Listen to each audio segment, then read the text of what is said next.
येऊ द्या, काय दुःख पत्रात पडायचं पडू द्या, काय लोकांना नावं ठेवायचं ठेवू द्या, काय पाय खेचायचं खेचू द्या, अरे काय वाईट बोलायचं बोलू द्या, विश्वास त्याच्यावर ठेवा. एक जी लोक अपमान करतात ना, तीच लोक एक दिवस सन्मान केल्याशिवाय राहणार नाही. तो दिवस येईल बघा.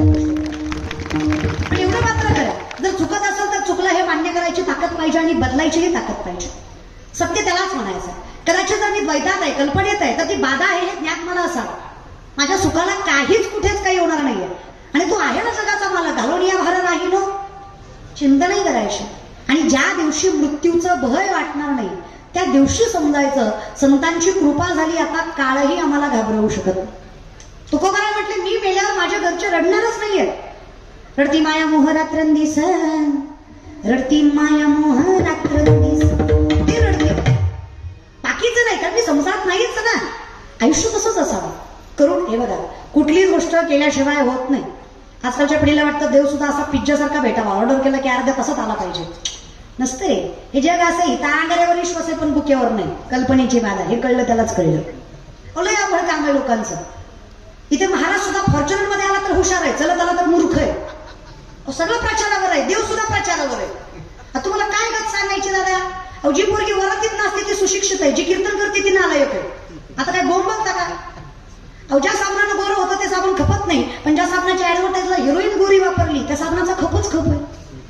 तर घेणाऱ्याला कोणी सांगा तुझी आई गोरी होती म्हणून ती गोरी आहे, ती काय साबणानं झाली का? अरे येडे, ती गोरी म्हणून ऍडव्हर्टाईजला घेतली. कल्पनेची बाधा महाराज. हे अख्खं जग असं चालतं. It's all depending on advertisement. सगळं डिपेंड. तुम्ही बघा ना, तुम्ही काय घालायचं, कुठला ब्रँड वापरायचा हे कुणीतरी एसीच्या रूम मध्ये बसून ठरवतं. हे चाणक्याने 5000 वर्षापूर्वी सांगितलं. इथं असं एक कलियुग येणार जिथं 4 माणसं एकच खोटं बोलली की खोटं सुद्धा खरं होणार. खरं का खोटं? तुम्ही मुद्दाम करताय का? मी तसं सांगा मला, तुम्हाला माझी जिरवायची का? माणसं मुद्दाम करतात. बोल म्हणलं बोलणार नाही, हसू आलं हसणार नाही, टाळी वाजवाटली वाजवणार नाही. ती कीर्तन झाल्यावर म्हणणार लय पोरगी बोंबलत होती, लय ज्ञान शिकवत होती. आता मंडपानं ऐकलं, पट्ट्यानं ऐकलंच नाही. कशासोबत खाता दादा? 7 कोटी घरं सोन्याची रावणाची. किती? 7 कोटी. Note of joke. 22.5 क्विंटलची एक चौकट आहे. रावणाच्या घराची एक चौकट 22.5 क्विंटल सोन्याची आहे बरं का. धोंड्याचा महिना अर्धा तोळा घातला गेल्या वर्षी सासऱ्यानं, तरी बायको महिनाभर स्टेटस ठेवत होती, लाडाचा जावाई गेला सासरवाडीला महिनाभर. नाही गेला जाऊन आला एवढ्या वेळात मला सांगा रे. अरे किती आपल्याला कौतुक आहे. विचार करा ना त्याचं किती असावं. हा, 22.5 क्विंटलची एक चौकट, 3,500 ते 4,000 चौकटी असणारं एक घर, अशी 7 कोटी घरं सोन्याची, 80,000 बायका, 1 लाख पोरं, 1.25 लाख नातू. मी तर म्हणते खासदारकीला उभा पाहिजे होता ना वळ, बिनविरोध आला असता. नग नग कधी कधी घरातली बी फुटते ती. मी रामायण सांगते मला, तुम्ही फक्त रामायणाकडेच विषय द्या, दुसरीकडे कुठं जाऊ नका. रामायण आहे आपलं. अहो, सक्का होता विभीषण, नव्हता रावणाच्या सोबत, विनाश झाला त्याचा. सक्का भाऊ होता विभीषण, नव्हता सोबत रावणाच्या, विनाश झाला त्याचा. सावत्र होता रामाचा लक्ष्मण, पण सोबत होता रामाच्या. अरे विजय झाल्याशिवाय झालं नाही, रक्ताची ताकद असते विषय. आता दुसरा अनुषंग आहे, शेवटी तो देव आहे, हे राक्षस आहे. पण कसं आहे ना, मला असं वाटतं कोणी कसं आहे का असं ना, पण घरच्या माणसाने साथ सोडू नये. शेवटी घरची आहेत ना ती या विषयाकडे. मग काय, आम्हाला सत्य असत्य कळावं, आम्हाला खरं खोटं कळावं. हे खरं खोटं कळण्यासाठी आम्हाला एक पर्याय आहे. जोपर्यंत आम्ही त्याच्या चरणाशी जात नाही तोपर्यंत हे मन स्थिर होत नाही. मन स्थिर झाल्याशिवाय, दृष्टी पवित्र किंवा साफ होत नाही तोपर्यंत देव समजत नाही, कळत नाही. आता हे इतकं विचित्र आहे. विवेकाते बोलावी, संतोषाशी चाड लावी, बैसीची तरी हिंडवी दाही दिशा. विवेकी माणसाला अविवेकी बनवतं, संतोषाला चाड लावतं, बसल्या जागी फिरवतं ते मन आहे. बरं इतकं विचित्र आहे. माकडाला दारू पाजली, कुणाला पाजली? माकडाला. 2-3 बोलले है की नाही. आता काही माणसं कसं असतात, तुम्ही करा वटवट, आम्ही आहे रामदट. हा, तुमचं कसं आहे, पोरगा एसटीत चढला, खाली उतरला, मोठ्या मोठ्याने हसायला लागला. शेजारच्याने सहज विचारला, एवढा काय हसतो? ती म्हणला कंडक्टरला फसवला. तर म्हणला कसं काय? म्हणला तिकीट काढलं गेलंच नाही. कळलं त्यालाच कळलं. शाणे हा तुम्ही, पण थोडं उशिरा कळतो तुम्हाला. अवघड आहे या. अरे ते कोणाचं काय वागले, ज्याच्या त्याने अनहित केले. विनंती समजून घेत चला. आता ताकद तेवढी आहे दादा, आम्हाला कळावं खरं खोटं काय आहे ते कळण्यासाठी आम्हाला मन स्थिर लागतंय. आता मन स्थिर लागण्यासाठी मन इतकं चंचल आहे, बहुत चंचल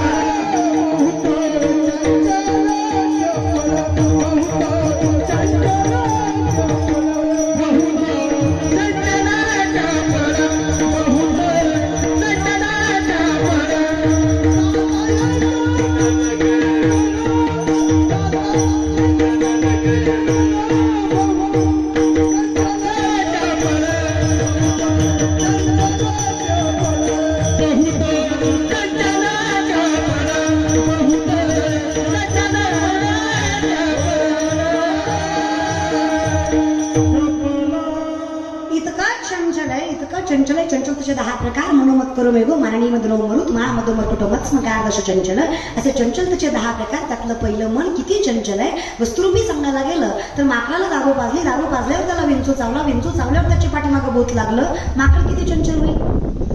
कर्कटो सुरापानम यत्र वृश्चिक दंशनम तन्मध्ये भूत संचारो यत्र तद्वा भविष्यते. इतकं मन चंचल आहे पण यालाही स्थिर करायची ताकद आहे. आता कुठे धावे तुझं विचार आहे ना.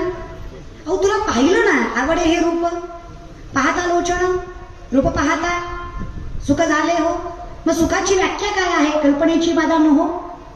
जिथं मला सत्य दिसतंय सुद्धा समदृष्टी घेता समान श्री हरी शमदमावरी तेव्हा माझ्या आयुष्याची गणना एका दासत्वाची वैष्णवाची वारकऱ्याशी होती. तेव्हा राजाची कांता काय भीक मागे मनाची अजोगे आलाय म्हण. आता आम्ही विचार केला देवा तुझं स्वरूप बाह्य अंगाने सुद्धा आवडलं पाहिजे. आणि देवा इतकं गोड शंकराचार्य वर्णन करतात. अधरम मैथुरम वैतडम मैथुरम नयनम मैथुरम हसितम मैथुरम हृदयम मैथुरम गमनम मैथुरम हृदयम मैथुरम गमनम मैथुरम मधुराधिपति अखिलम मैथुरम अधरम मैथुरम वैतडम मैथुरम नयनम मैथुरम हसितम मैथुरम अधरम मैथुरम वैतडम मैथुरम नयनम मैथुरम हसितम मैथुरम. किती गोड आहे प्रत्येक स्वरूपामध्ये. करारविंदेन पैदारविंदं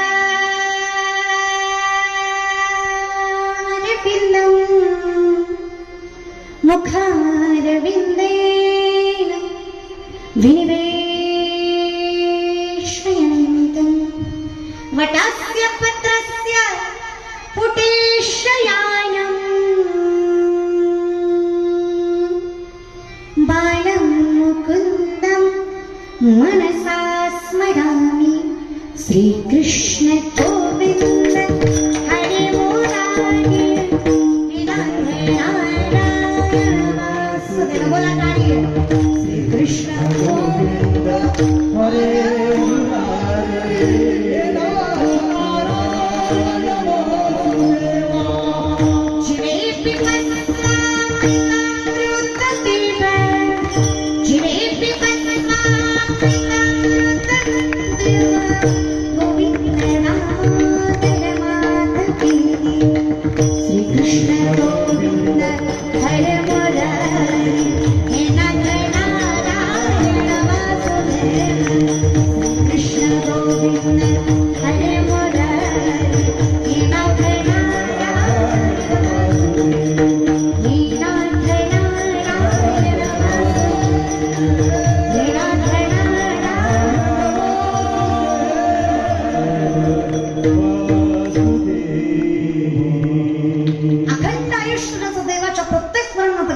त्याला काय दुःखाची बाधा लागणार आहे. त्याला काय कल्पना शिवू शकणार आहे. तो सत्याचाच आहे ना पण त्याच्या इतका गोड कोण आहे मला सांगा. तर सुंदर काव्य आहे बघा. काली काली आले का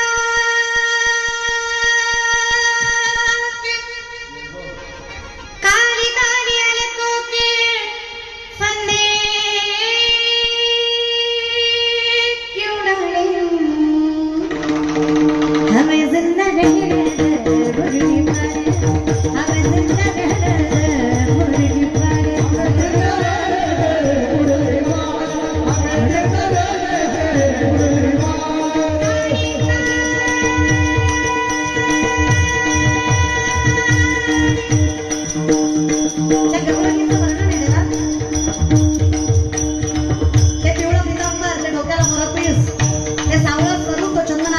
वैजयंती तुळशी माळ गळा. ते स्वरूप बघितलं ना कल्पना नाही रे नाही ना. तुझ्या नामचंदनाचा तुझ्या रूपाचा ज्यावेळेस गोडवा करतो ना तेव्हा आयुष्य सुख स्वरूप होतं. आनंदाचे डोळे आनंद तरंगानंदाची आनंद. देव पहावया गेलो तेथे देवाची होणी ठोलो ही संत मंडळी सुखी असो. ज्ञानोबा म्हणजे काय देवा तुझ्या आणि माझ्यात फरक आहे. आम्हा तया परस्परे एका नामाची अंतरे आज विश्वमंत. अवतार पांडुरंग नाव ठेविले ज्ञानी, अवतार पांडुरंग नाव ठेविले ज्ञानी, अडकी ज्ञानराजा महादैवत्य तेजा. कसं काय झालं हे, कसं काय झालं? कल्पनेची वादा नो हेच वर्चस्व. कसा आहे देव? असा समोरून आला माझ्या जगाचा मालक. वर्णन आहे का गवळणीचं देवा?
ही संत मंडळी सुखी असते. तो देव स्वरूपी झाला आपुल्या संसाठी करुणी. फक्त हरिपाठ नीट म्हणीत जा.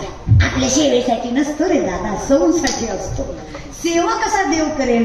करतोय नाही असं नाही. राखावया भक्ती काज नाही लाज धरेत.